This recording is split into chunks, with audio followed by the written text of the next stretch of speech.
Saudação fraternal a todos, e que a paz do nosso Mestre Jesus seja contigo. Livro dos Espíritos, questão 991, pergunta: qual é a consequência do arrependimento no estado espiritual? Interrogação.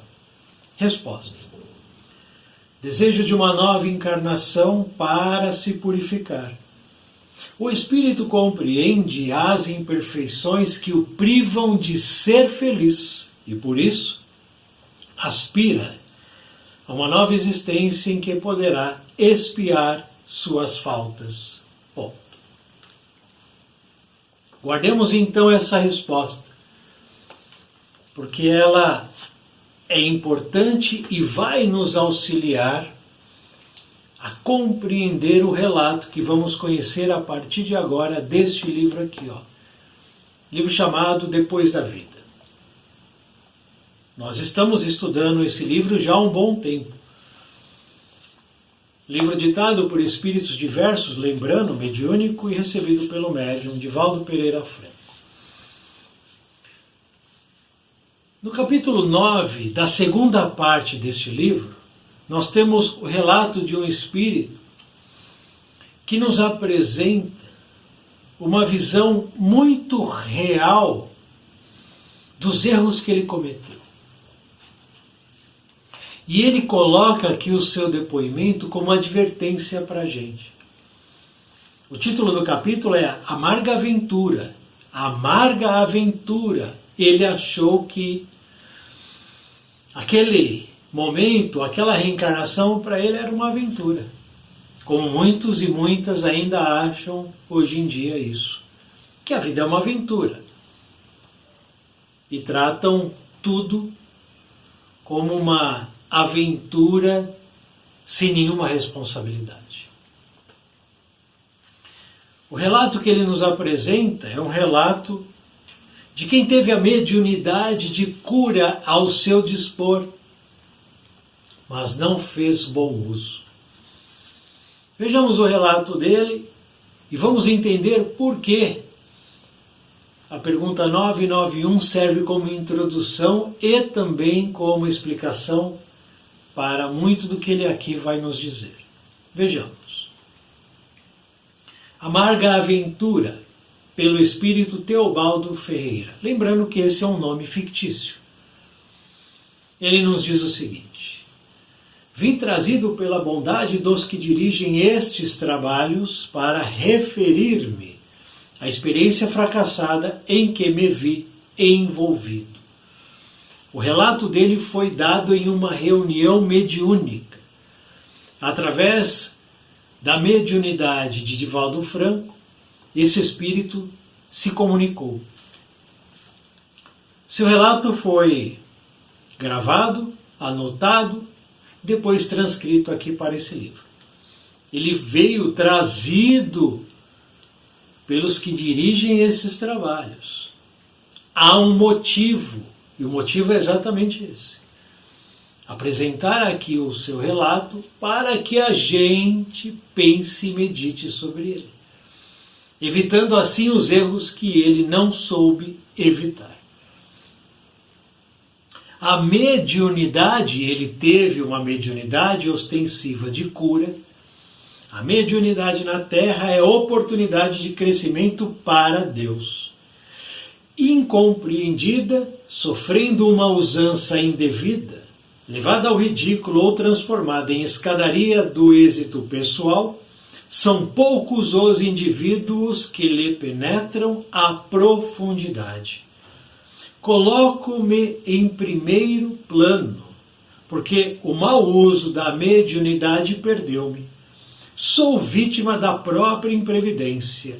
Semeei distúrbios e inconformismos, acenando promessas impossíveis de serem realizadas, para despertar estiolado no abismo onde me arrojei, distante da esperança. Despontou-me a mediunidade em plena juventude.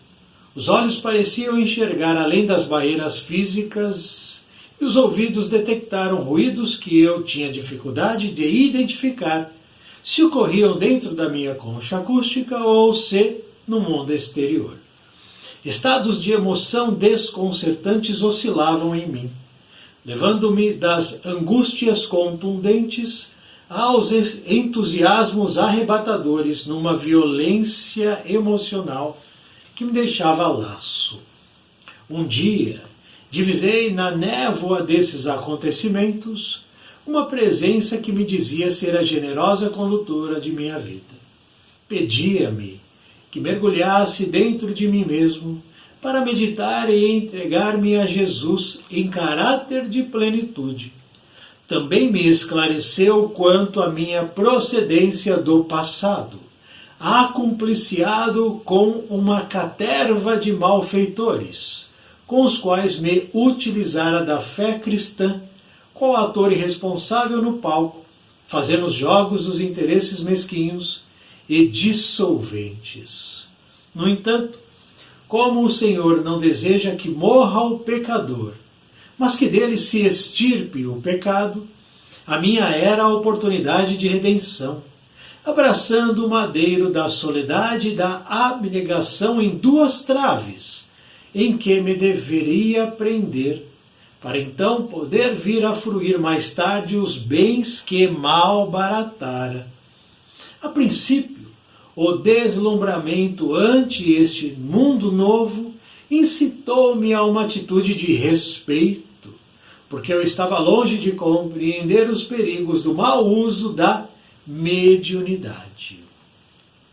Não havendo na minha cidade um núcleo de estudos espíritas e faltando-me a presença gentil de uma criatura humana para servir-me de companhia e orientar-me, a pouco e pouco, ao invés de ser o condutor da faculdade mediúnica, deixei que o destrambelho das emoções me tornasse conduzido pela mediunidade em desequilíbrio.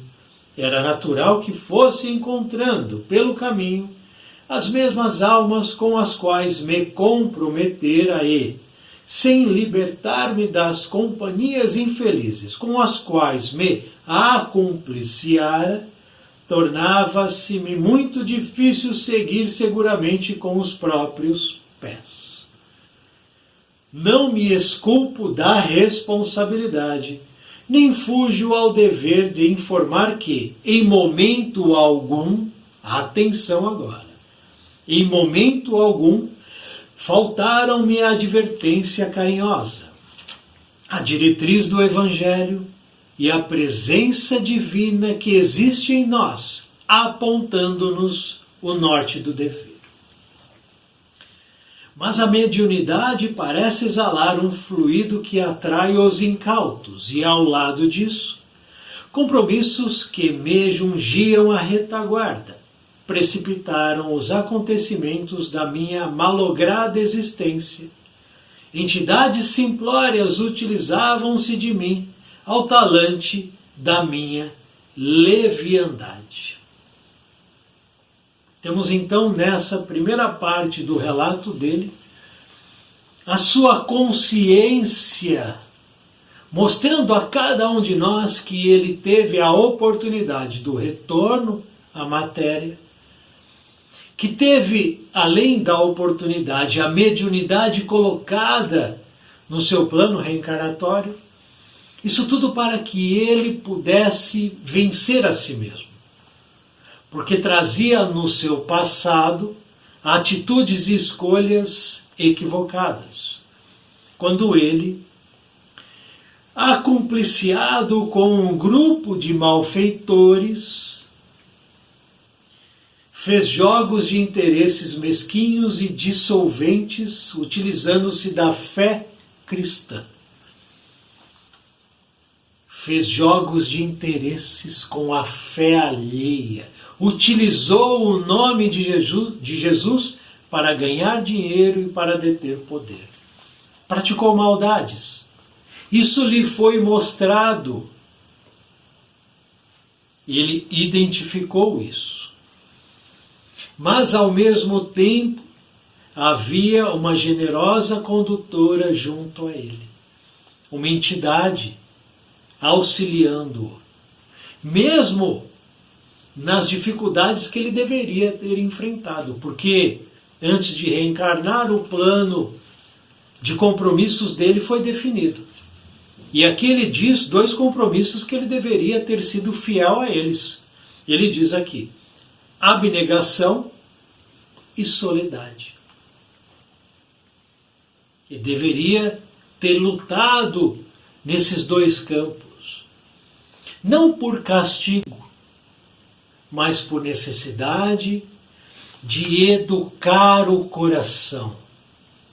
Educando o coração, a gente educa o sentimento e a cabeça, a mente, o pensamento.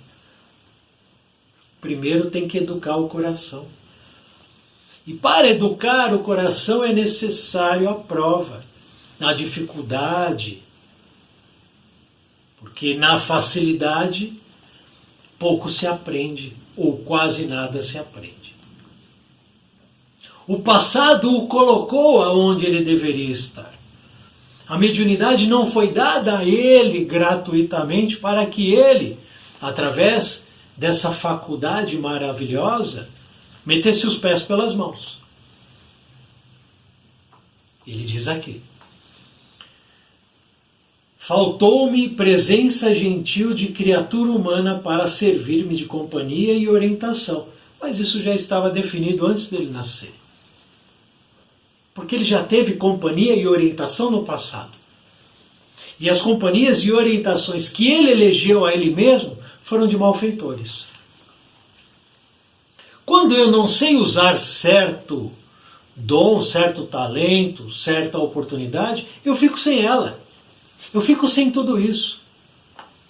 Para que por outros caminhos eu cresça, eu aprenda, eu me renove, eu me transforme. Então nada disso é castigo. Tanto é que ele diz: apesar do desequilíbrio, apesar dos encontros durante o caminho com aquelas mesmas companhias do passado, apesar de tudo isso, dessa situação nebulosa, difícil, dura, ele diz, a plenos pulmões: não faltaram-me advertência carinhosa, não faltaram-me diretriz do Evangelho, não faltou. E também não faltou a presença divina que existe em nós. Que é essa presença divina que nos aponta o norte do dever. Nós sabemos o que nós devemos fazer. Nós não fazemos porque nós fazemos a escolha errada. E toda escolha errada, ou toda escolha certa, gera uma consequência. O ponto passa a ser aprender a escolher melhor. Então nós temos aqui o retrato do começo, o início da caminhada desse espírito. Ele continua. No começo, a mediunidade curadora atraiu pessoas simpáticas e reconhecidas, constituindo-me um círculo familiar. No começo, essa era a sua realidade. Ervas medicinais, imposição das mãos, água magnetizada, preces intercessórias, logravam bênçãos que eu atribuía à minha insânia, às forças que jaziam em mim, permitindo assim que os espíritos levianos as aplicassem indevidamente fora de tempo e de lugar. Aqui ele começa a se perder, quando ele começa a achar-se superior aos outros. Quando ele começa a achar que ele tem superpoderes. Quando ele começa a achar que aquelas curas, aquelas realizações que ele estava fazendo, partiam única e exclusivamente dele. Paremos um instante aqui. Porque o nosso objetivo é estudo, correto? Estudo e meditação, melhor dizendo. Instrução, aprendizado, lições e meditações nos reflexionamentos internos. Então vejamos. Ele teve a oportunidade da mediunidade de cura. Ótimo. mas começou a entender que ele era superior aos outros, que ele era o bambambam, bam, bam, que ele podia demais, e que tudo acontecia por conta dele. Beleza, então ele achou isso. Vamos entender um pouquinho essa situação. Vamos aqui, Livro dos Médiuns. Segunda parte, capítulo 14, item 7, médiuns curadores. Há aqui uma explicação bem rápida. E no item 176, dentro do item médiuns curadores, nós temos aqui 9 perguntas com respostas. Vejamos aqui 2 perguntas para entender o caso dele. Veja.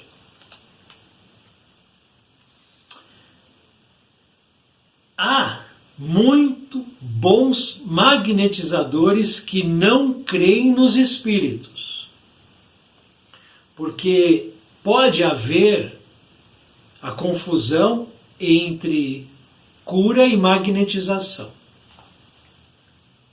Magnetização é um desenvolvimento do homem, do espírito, mas o médium de cura é além de uma pessoa que é magnetizadora.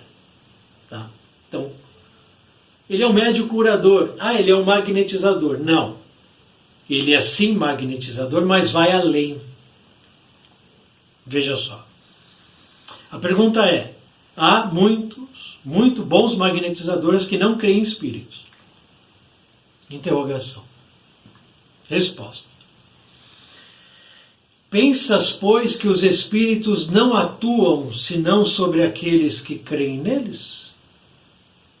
O espírito, ou os espíritos, os guias, os mentores, atuam sobre todos. Sobre os que creem neles e sobre os que não creem também. Os que magnetizam pelo bem são secundados pelos bons espíritos. Todo homem que tem o desejo do bem os chama sem disso desconfiar. Sem disso desconfiar, veja o que ele falou.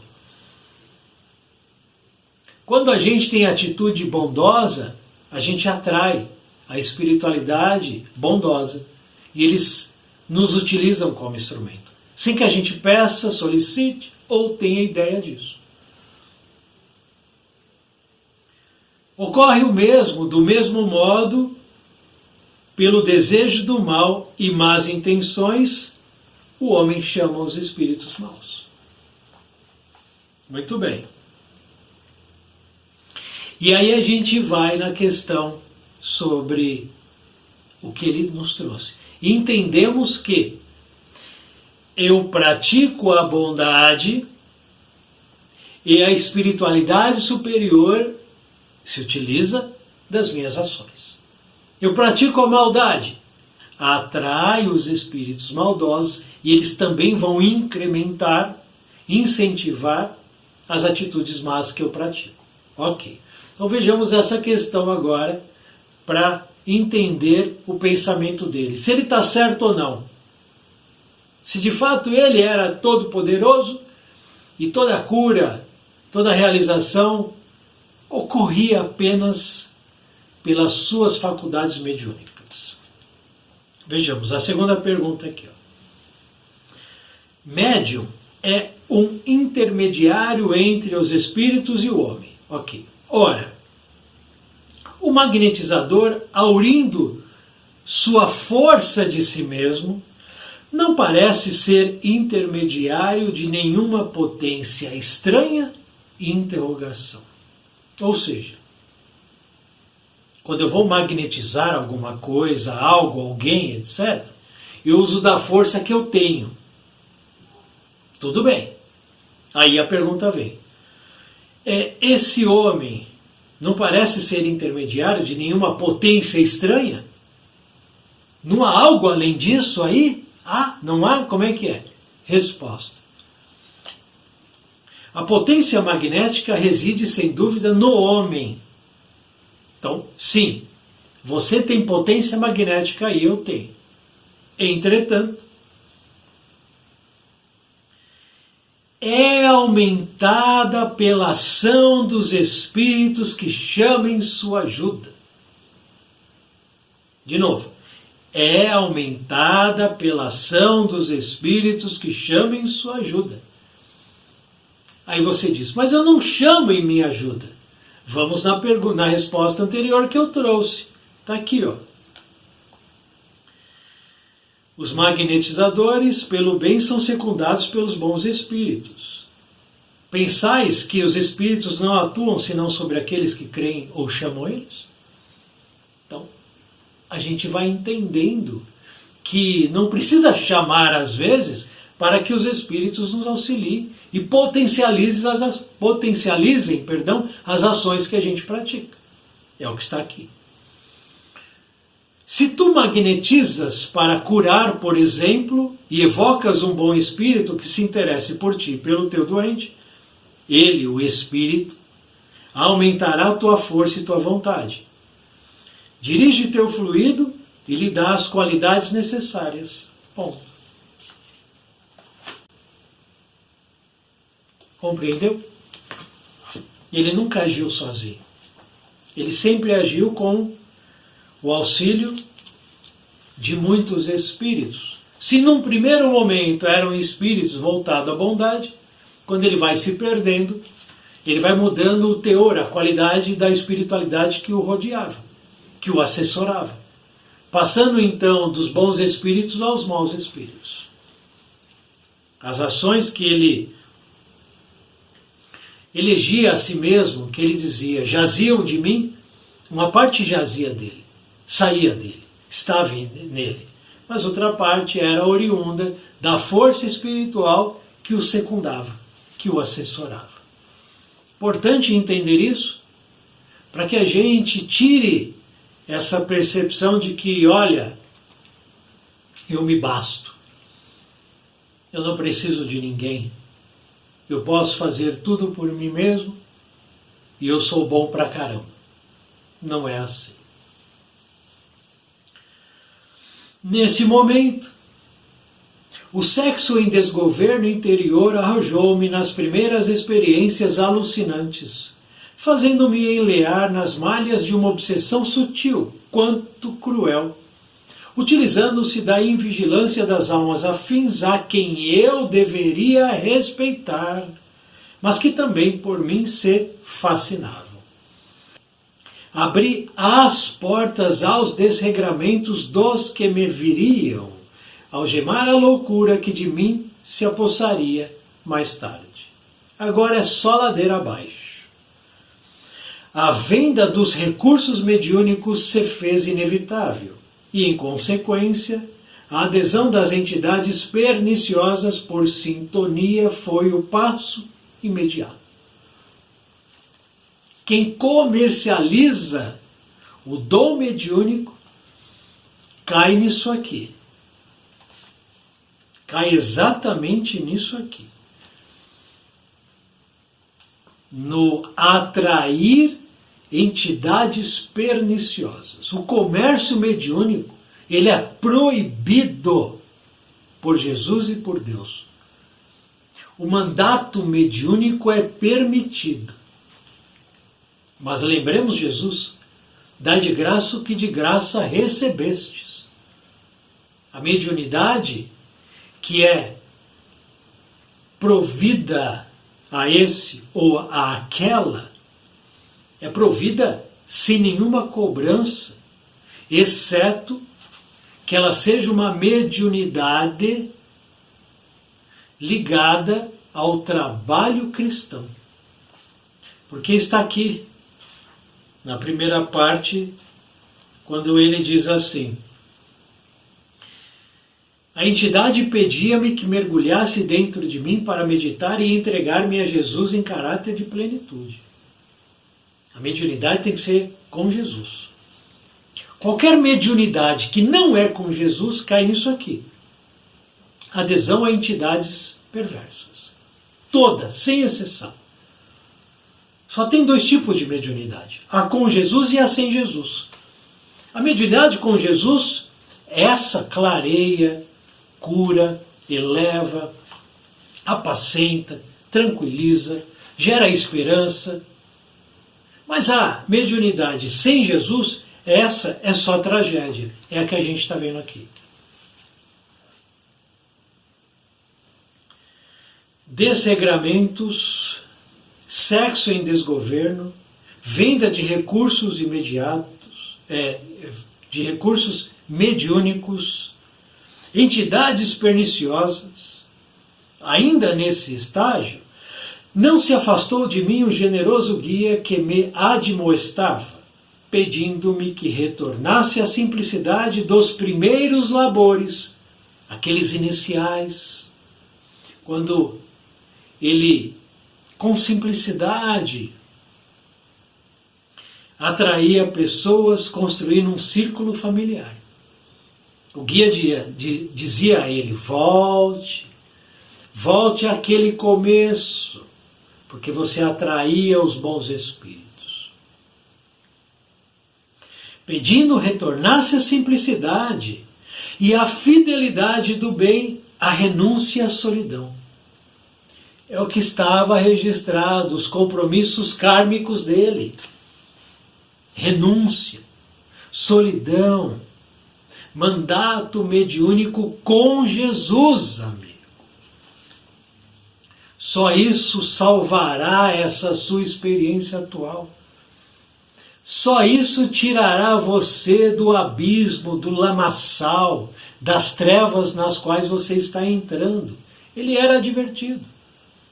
Ele diz: nunca faltaram-me advertência carinhosa, diretriz do Evangelho e presença divina em minha vida, me mostrando o norte. Sucede que a taça que conduz o vinho embriagador dos sentidos, depois de sorvida, sempre se repleta, provocante e acessível. Não se trata de uma autobiografia. Estas são pinceladas de uma desdita que eu peço a Deus possa valer de advertência a alguém que um dia reflita sobre o meu fracasso. É o que a gente está fazendo aqui agora. Pensando sobre a história dele e sobre as nossas vidas. Não me detive nas primeiras conquistas do desejo, e de passo em passo, avançando na estroinice dos sentidos, enredei muitas outras pessoas invigilantes como eu na carga das emoções inferiores, estimulando-lhes os desejos servis com intencional provocação que não me era possível atender. As entidades mais impiedosas passaram a governar-me. A casa mental se tornou pasto de tormentos, e o corpo viciado começou a exigir mais condimentos nos prazeres. Nesse interim, surgiram as insinuações dos obsessores para as práticas ilícitas do comércio da mediunidade infeliz. Enveredei pelas vinganças e ódios, aceitando incumbências nefastas a que prometia dar cumprimento. No comércio ativo com os espíritos impiedosos, comprometi-me, comprometendo também outras pessoas em trabalhos de desdita, em arremedos de soluções dos jogos pestilenciais dos interesses terrenos. Tombei na feitiçaria. Paremos aqui um instante. Ele diz assim: no comércio ativo com os espíritos impiedosos, comprometi-me em arremedos de soluções dos jogos pestilenciais e interesses terrenos. Ok. Voltemos um pouco. Vamos lembrar um pouco. Logo no início ele diz assim: a entidade generosa me esclareceu quanto à minha procedência do passado. Então, ele foi advertido sobre o passado dele. Ele teve conhecimento. Disseram a ele: amigo, O seu passado é terrível. Você se acompliciou com um grupo de malfeitores. E esse grupo, junto a você, se utilizou da fé cristã. Vocês jogaram com a fé cristã. Fizeram jogos de interesses mesquinhos e dissolventes. Interesses mesquinhos e dissolventes. Correto? Jogos de interesse. No passado dele, ele foi avisado. E naquela experiência que ele nos narra aqui, o que estava acontecendo? Vamos aqui. Comprometi-me na solução de jogos pestilenciais de interesses terrenos. De novo, os interesses imediatistas, terrenos materiais, fizeram a cabeça dele. De novo. Os erros que ele cometeu no passado, ele volta a cometê-los. Os interesses, os caprichos, o orgulho, a soberba, a vaidade, o egoísmo, a ideia e o desejo de poder, de ter, de comandar, de usufruir dos prazeres materiais. Ele caiu de novo. Ele foi ajudado. Ele teve auxílio, conselho, advertência, admoestação. Ele não foi jogado na arena dos leões. Aqueles que erraram muito no passado, estão muitos deles por aí como médiuns. E os médiuns, via de regra, são os que mais erraram. São aqueles que trazem um peso maior. São aqueles que, junto a eles trazem depósitos a serem abertos por eles mesmos, para que cada um verifique a quantidade de erros depositados em suas histórias. E através da mediunidade com Jesus se recuperem. E a maioria não consegue. Ainda hoje a maioria não consegue. Uma parte considerável dos médiuns se desequilibra, foge do mandato mediúnico, não deseja trabalhar. Muitos fazem como ele, caem no comércio da mediunidade. Acabam por enveredar pela feitiçaria, pelas vendas de trabalhos e vão se perdendo, como ele se perdeu aqui. Tombei na feitiçaria. Agora já era quase impossível retroceder. Em alguns momentos a lucidez me advertia, mas os alcoólicos a que me acostumara nos transes das experiências frívolas gastavam-me o corpo e a mente. Vampirizado por uma das minhas vítimas do passado próximo, mergulhei no alcoolismo até a alucinação total, vindo a desencarnar com um câncer hepático, que me consumiu num desespero inenarrável. Fim. Acabou. Tudo que foi programado, preparado, pensado, toda a esperança acabou. Não há mais o que fazer. O que poderia ter sido uma grande vitória para esse espírito foi uma pior derrota do que a anterior. Porque antes, quando ele fez jogos de interesses mesquinhos e dissolventes, quando ele se utilizou da fé cristã, quando ele se acumpliciou com uma caterva de malfeitores, ele não tinha mediunidade. Nessa ele teve. Portanto, um agravo de problema. Mais será cobrado a ele. Porque foi planejado a ele que tudo desse certo. Cabendo a ele apenas ser fiel e se entregar a Jesus. Só isso. Durante pouco tempo, 60, 70 anos no máximo, o que é isso? Mas a gente tem muita dificuldade de abrir mão dos nossos caprichos, dos nossos interesses imediatos. Não, eu quero agora, tem que ser agora, eu não vou esperar 70 anos para que eu possa atingir uma alegria, uma felicidade, uma plenitude. Eu quero agora. E a gente esquece que precisamos passar pelos nossos calvários. E a gente não gosta muito disso, não é? Desencarnei num desespero inenarrável.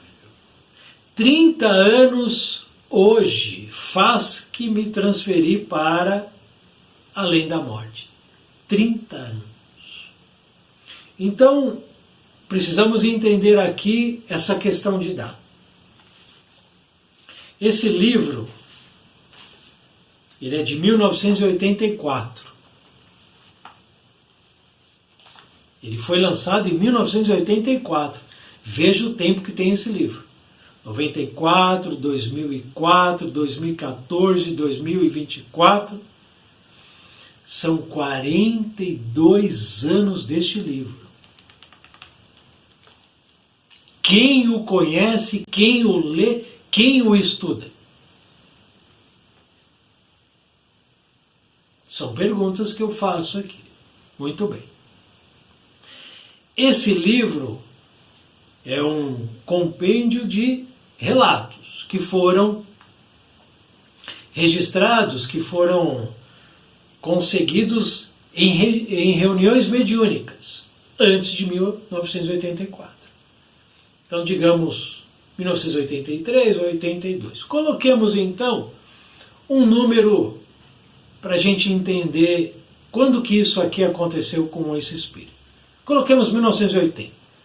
Recuando 30 anos, ele diz, hoje faz 30 anos que eu desencarnei. 80 menos 30, 50. Então, teoricamente, ele vai desencarnar entre 1950 e 1953. Por que eu peço um pouco de atenção a isso? Porque entre 1950 e 1953, nós tínhamos em atividade plena, muitos médiums importantes. Muitos. Mas eu vou dizer o nome de um só. Que eu tenho certeza que esse espírito teve o conhecimento que esse outro médium estava também reencarnado no mesmo tempo que ele. Francisco Cândido Xavier. Chico Xavier estava reencarnado em 1950, 51, 52, 53. E é impossível que esse espírito que trouxe o mandato mediúnico não tivesse ouvido sobre Chico Xavier. Então veja que não há desculpa para ele. Ele poderia ter ido até, se é que não foi, procurar o Chico Xavier. Conversar, pedir orientação. Mas não. Ele preferiu o orgulho e a vaidade. São as escolhas que a gente faz. Quando a gente não é humilde, quando a gente não aceita a advertência, quando a gente não aceita a palavra do plano superior, nos sobra o quê? O que há em nós e as companhias que nos rodeiam, que vão nos incentivar e vão potencializar o que há dentro de nós. Se há luz, a luz vai ser potencializada. Se há treva, a treva vai ser potencializada. Há 30 anos me transferi para o além. Não tenho como expressar o que me aconteceu nos 28 anos passados. Tornei-me uma baia onde animais, por fenômenos de zoantropia e licantropia, se repletavam. Arrastado a regiões pavorosas, fui excruciado, desejando 1000 vezes desagregar-me, sem conseguir um momento de repouso, vendo as minhas vítimas agigantando-se diante de mim e exprobando-me. O inferno teológico pode ser comparado a uma chama pintada num painel em relação às labaredas da consciência que ardiam em mim. Os pensadores do passado que urdiram as punições divinas apenas humanizaram as suas próprias paixões, não conseguindo penetrar nos artifícios da mente empedernida pelo mal de si mesma, nas punições aos desgraçados que lhes tombam nas redes até que depois de um milênio que foram esses 28 anos, o coração de uma mulher santificada que me acolheu na infância e em cujas mãos eu coloquei os cardos da ingratidão, trucidando-lhe o espírito, veio em meu socorro.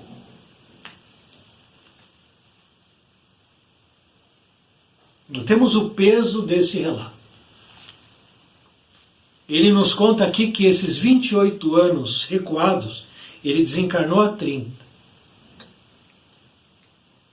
Quando ele desencarna, imediatamente ele vai cair nas trevas.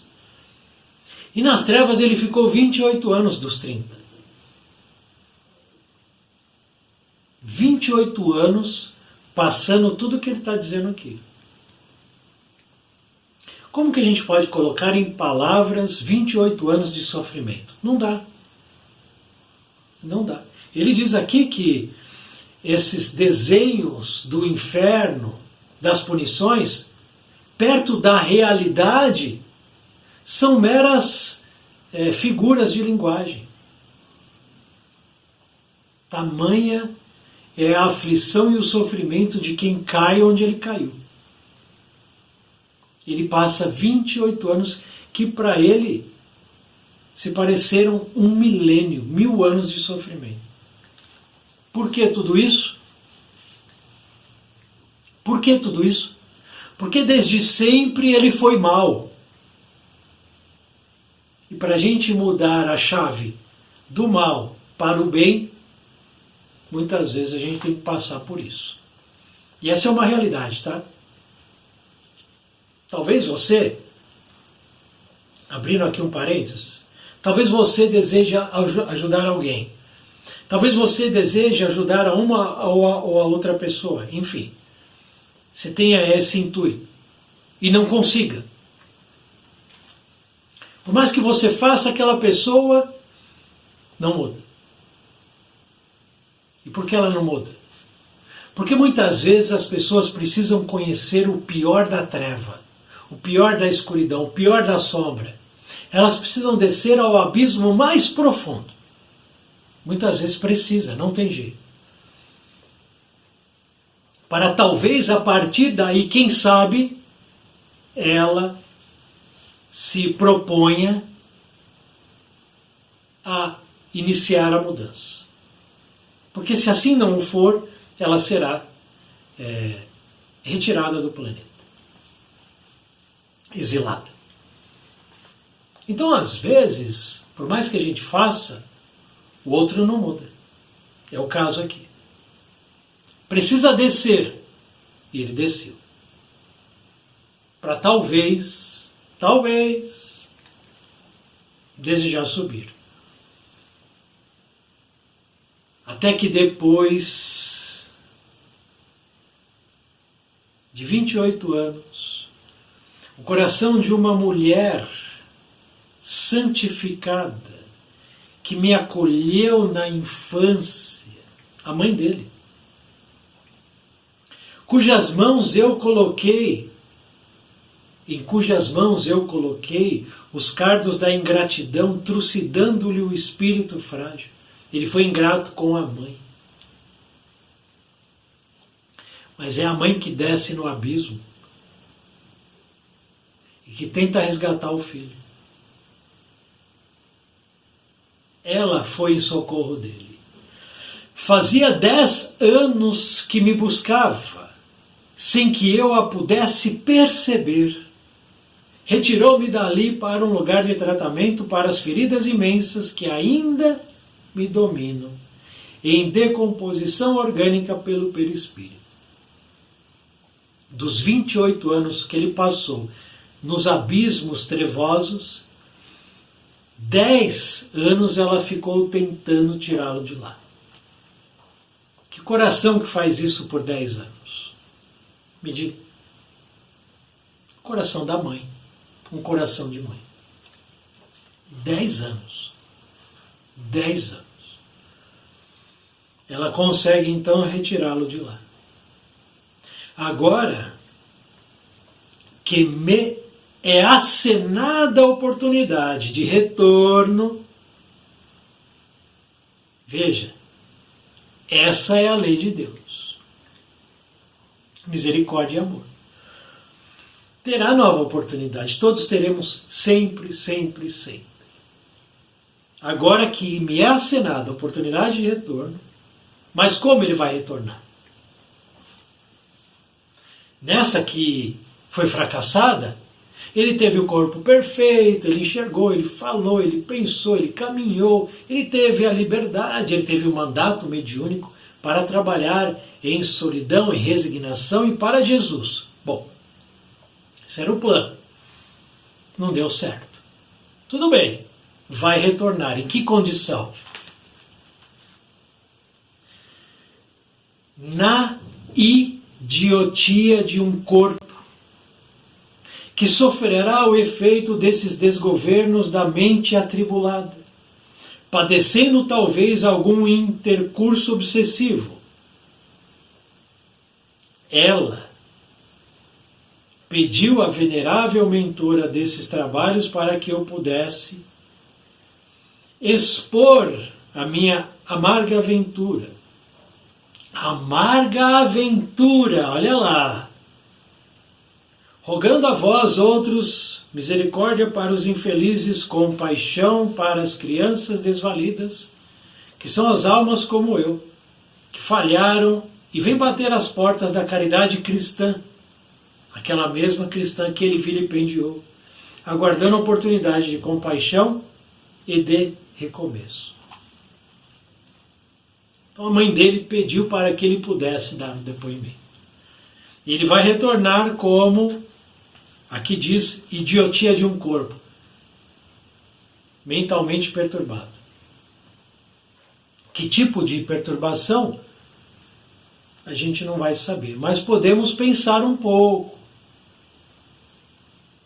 Por exemplo, esquizofrenia. Por exemplo, demência mental. Consequência do uso da mediunidade sem Jesus. E talvez, ele diz também, né, algum intercurso obsessivo. Terá obsessores perturbando ele. Também me cabe adir na minha experiência que, médium não é somente aquele que recebe espíritos, mas todos quantos se tornam instrumentos da vida em relação a qualquer finalidade. Importante isso, hein? Médium não é somente aquele que recebe espíritos, mas todos quantos se tornam instrumento da vida em relação a qualquer finalidade. E ele finaliza dizendo: o bem não é somente o antídoto do mal, sobretudo é a presença de Deus clareando a sombra que domina. Vós que tendes a oportunidade de lidar com a infância mais sofrida, ponde a luz no amor, ponde a luz do amor no coração e na mente, fazendo por cada alma que vos chega despedaçada, o que gostardes que vos façam um dia, quando aportardes a um lar na situação em que estes ora se encontram. Tende paciência conosco. Os infelizes, os responsáveis pela própria desdita, mas acima de tudo doentes que somos, porque na consciência ninguém é infeliz porque quer.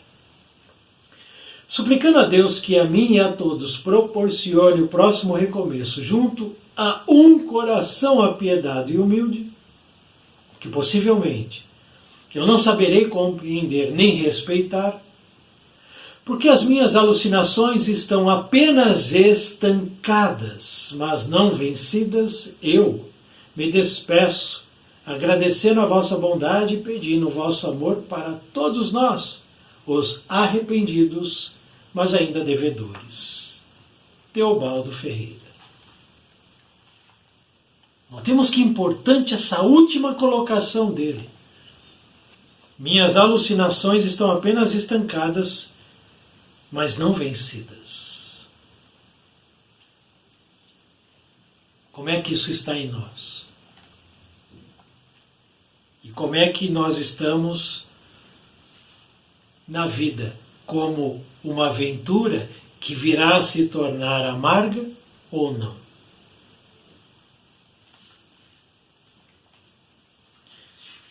No próximo vídeo nós vamos para a última lição da segunda parte deste livro, lembrando que são histórias de espíritos em recuperação. E o título da última lição dessa parte segunda é Urdiduras da Inveja. E a inveja em nós está estancada, está represada ou está vencida? Temos muito material para meditar. Portanto, meditemos. Obrigado por assistir esse vídeo. Muita paz, muita luz. Salve o nosso Mestre Jesus.